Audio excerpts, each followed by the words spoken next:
Oui, j'en ai déjà entendu parler. Après, pour moi, c'est assez vague et assez vaste. C'est en gros toutes les personnes qui, de par l'histoire de la France, ont pu avoir des attaches culturelles, affectives avec la France et qui du coup partagent à la fois notre langue et beaucoup d'autres aspects, voilà, beaucoup de choses. C'est très riche quoi. Ça peut être de la culture, l'histoire, et ça va bien au-delà de la langue je pense. Bah, ça m'évoque la fraternité un petit peu, c'est des gens réunis par une même langue et donc souvent par une même culture, même si c'est ici, voire dans les dom-toms au Canada, donc je pense que c'est une belle chose. La langue française, forcément, donc à travers le monde, pas uniquement sur la France. Donc c'est vraiment effectivement toute la communauté francophone à travers le monde.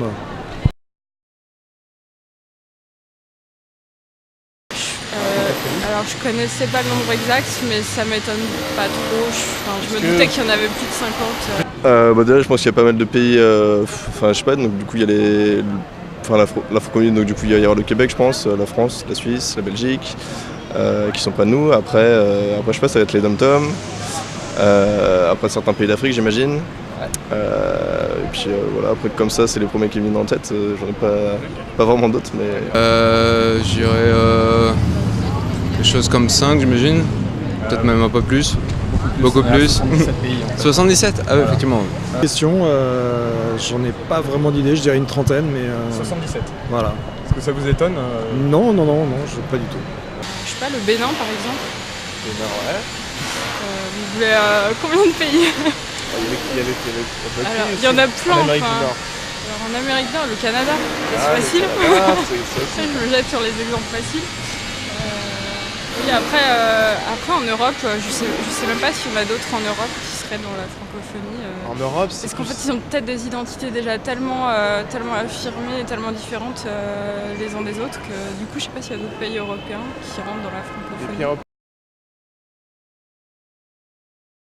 Je sais pas, je pense qu'on est dans le top 5, alors après peut-être 4ème ou 5ème, quelque chose comme ça. On est 5ème.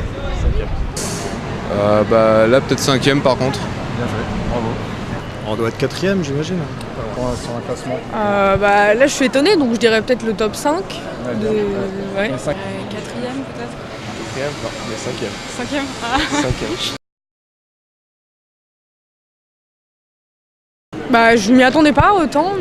D'accord. Et pour vous, c'est positif ou Oui, c'est positif. Ça montre que le français c'est une langue qui se parle et qui est valorisée. Oui, bon, par rapport à la France, mais disons que sachant que la France, on doit être dans les 70 millions, quelque chose comme ça, donc du coup, ça en rajoute 200 millions. Ouais, ça me paraît pas énorme, mais. Ça me semble énorme. Après, bon, quand on compare aux Chinois, c'est sûr que c'est rien du tout, mais ouais, c'est impressionnant, c'est plutôt une bonne nouvelle. Vous saviez que. Non, je pense que c'est important déjà pour nous, et puis je pense que la langue française est en train de grandir aussi et de s'épandre à travers le monde, donc ça va devenir de plus en plus important.